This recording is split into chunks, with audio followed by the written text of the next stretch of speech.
This is the Life10S handheld fan, which is a completely new model that Jisulife released this year. Jisulife was very nice to send me this unit for the purpose of testing, but they did not get to be involved in any parts of this review. And after using this for about a week, I really do feel like it is a budget-friendly version of the 2025 Pro1S, which is what you see over here. So in this video, I'm going to go through some of the comparisons between this fan as well as the 2025 Pro1S, and I will also go through the standard things like fan speed, noise level, charging speed and battery life, so be sure to stick around till the end. First up, let's talk about the design. The Life10S has a very similar design to the Pro1S models, and some people call it the hairdryer design. The larger fan head lets it fit larger fan blades inside, and similar to the 2025 Pro1S, there are 9 fan blades inside it, compared to just 5 fan blades on the older Pro1S design. Unfortunately, the rear vent is still not removable, just like the 2025 Pro1S, and the Life4 and Life7 fans remain to be the only fans that have a removable rear vent for cleaning.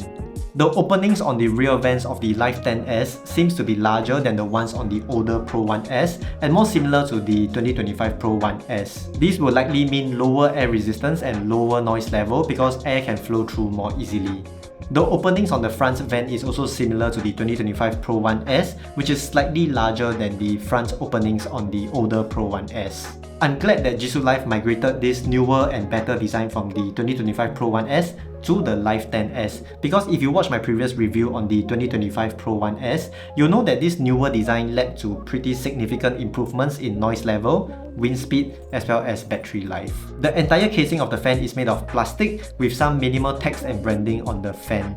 This is different from the aluminium material that's found on the Pro1S models. It uses a single button at the front for 5 levels of fan speed adjustment, and this is similar to practically all the other Life series fans from Jisulife. You don't get the dial control on the Pro1S models, which give you 1% fan speed adjustments. Frankly, I find that the 1% adjustment feature is pretty gimmicky because it can take quite a few spins for it to get to the higher fan speeds. I think that the button controls on the Life series handheld fans are just as good, if not better.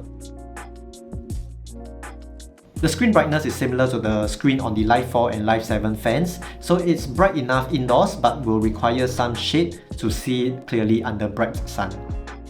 Next up, let's look at portability.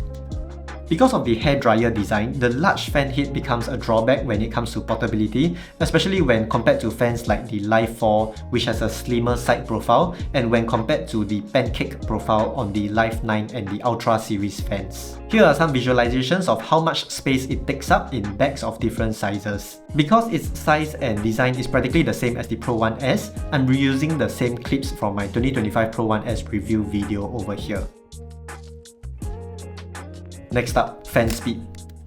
As usual, I use my wind speed sensor to test the fan at 1%, 50% and 100% fan speed, and here are the results.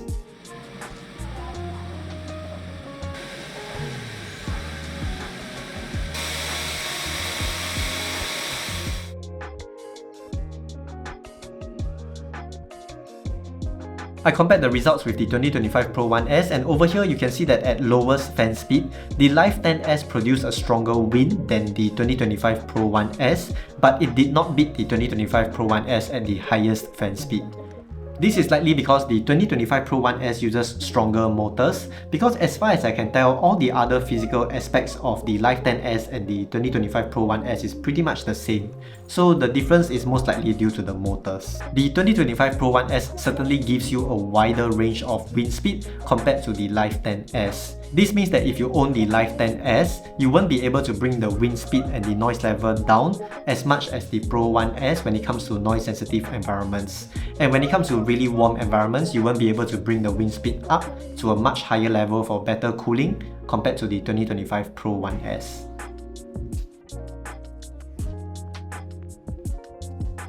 I would say that level 1 to level 2 fan speed on the Life10S is pretty adequate for indoor use, but for outdoor hiking or walking under the hot sun, I typically use it at the highest fan speed since I need as much cooling as I can get. Next up, let's look at the noise level. I compared the noise level of both of these fans at 1%, 50% and 100% fan speed, and I'll let you hear it for yourself.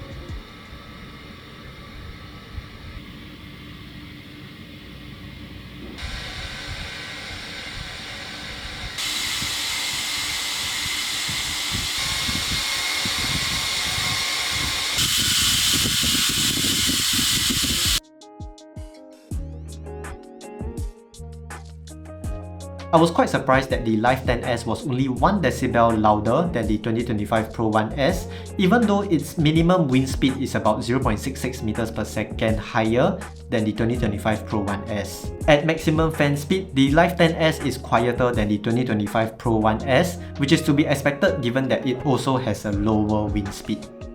I have also recorded how the Life10S sounds like in 2 different outdoor environments.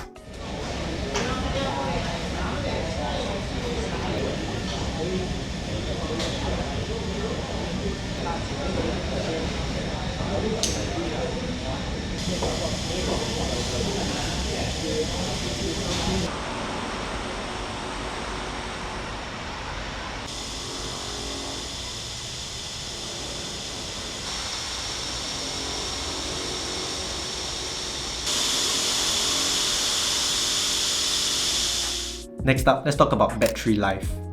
At lowest fan speed, the Life10S can last for 37 hours and 56 minutes, and at the highest fan speed, it can go on for 6 hours and 55 minutes. By comparing it with the 2025 Pro1S, it loses out by 11 hours and 29 minutes at lowest fan speed, but it also lasted 3 hours and 23 minutes longer at highest fan speed.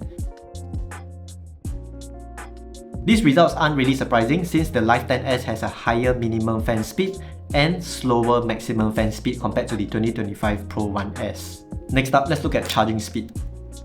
It draws about 8 watts of power and goes from 0 to 100% in just 3 hours and 16 minutes. This fast charging is something that I love about the Pro1S models, whether it is the 2025 version or the older version, because they are the only Jisulife handheld fans that can charge from 0 to 100% in the sub 2 hour time period. Practically all the other Jisulife fans take 3 hours or more to charge finish. The Life10S can still run at maximum fan speed while it is charging, but I would recommend running at a lower fan speed when charging because based on my temperature data, the body of the fan gets pretty warm during charging.